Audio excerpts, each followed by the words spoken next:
Alright, mga idol at bossing ko, we're here live po sa BF Homes po. Nandito tayo ngayon sa bahay ng owner sa number 42. Ayan po, nakalagay sa gate nila. Legit po tayo, Heidelberg Street, number 42 sa BF Homes, Parañaque. So, si Sir, galing pa ito si Sir Olan. Shoutout kay Sir Olan. Galing pa to ng Mayantok, Tarlac, Taljapan, Mayantok, Tarlac. Ayan po. Si Sir Olan po yung bumili ng Nissan X-Trail natin na 2013 model, mga bossing. Kita nyo naman, ito yung 4x4 po, 4-wheel drive po ito. Sir, baka may gusto kayong i-shoutout sa Taljapan, Mayantok, Tarlac, sir.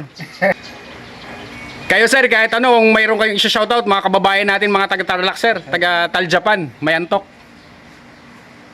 Ayan, si Sir po, si Sir Olan po yung kumuha ng ating 2013. Actually, may kasama si Sir, dalawa sila. Sir, baka may gusto kang i-shoutout. Shoutout mo na yung mga taga-Tarlac nating mga kababayan, mga kapitbahay natin, sir. Shoutout po yung dalawa kong asawa dyan. Dalawang asawa talaga, pwede bang isa lang? Ayan, ang gwapo po ng unit na yan. Ayan po, nililinisan, kinakarwash muna bago kuhanin. Ayan, Sir Olan, makikita mo to sa Facebook ko po at saka sa YouTube channel ko po. Siyempre, may kasama si Sir Olan.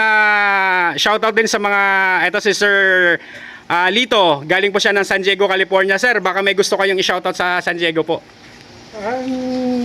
Suggest ko lang. Well, I think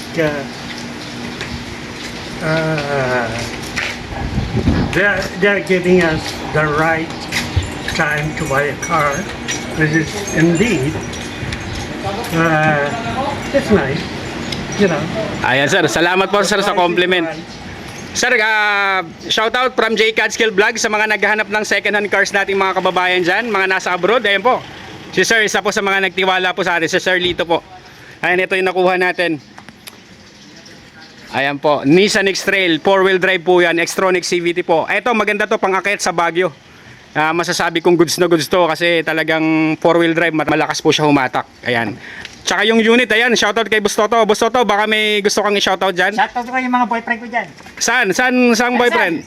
Sa Rizal, ayan, shoutout sa mga taga Rizal, yung mga boyfriend ni Parin Toto dyan. Ayan po, ayan siya mag-detail po, nililinis siya pati yung mga leather seats niyan.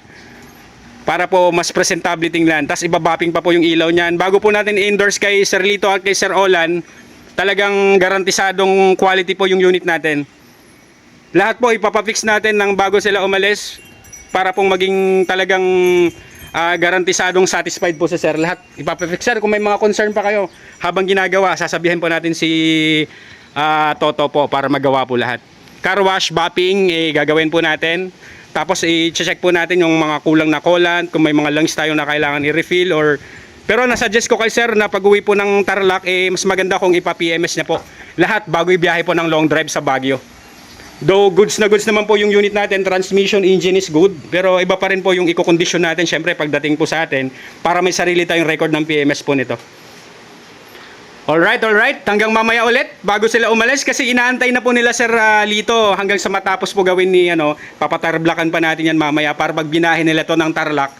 Talagang gwapo talaga, hindi mapagkamalang 2013 model. Yan, papabap natin yung ilaw. Alright. Ayan, kita nyo na yung finished product. Nakita nyo yung ilaw. Ang ganda ng pagkakabapping. Puting-puti na. Ayan. See the look mga bossing, ang finished product natin. Gulong yan, makakapal pa po yan. Nasa 85% o to 90% trade drive pa po yan. Ayan mga bossing. Quality to quality. Tarlac pa po ang babiyahin nila. Sinabihan ko na sila, Skyway ang daan to, baba NLEX na po yan.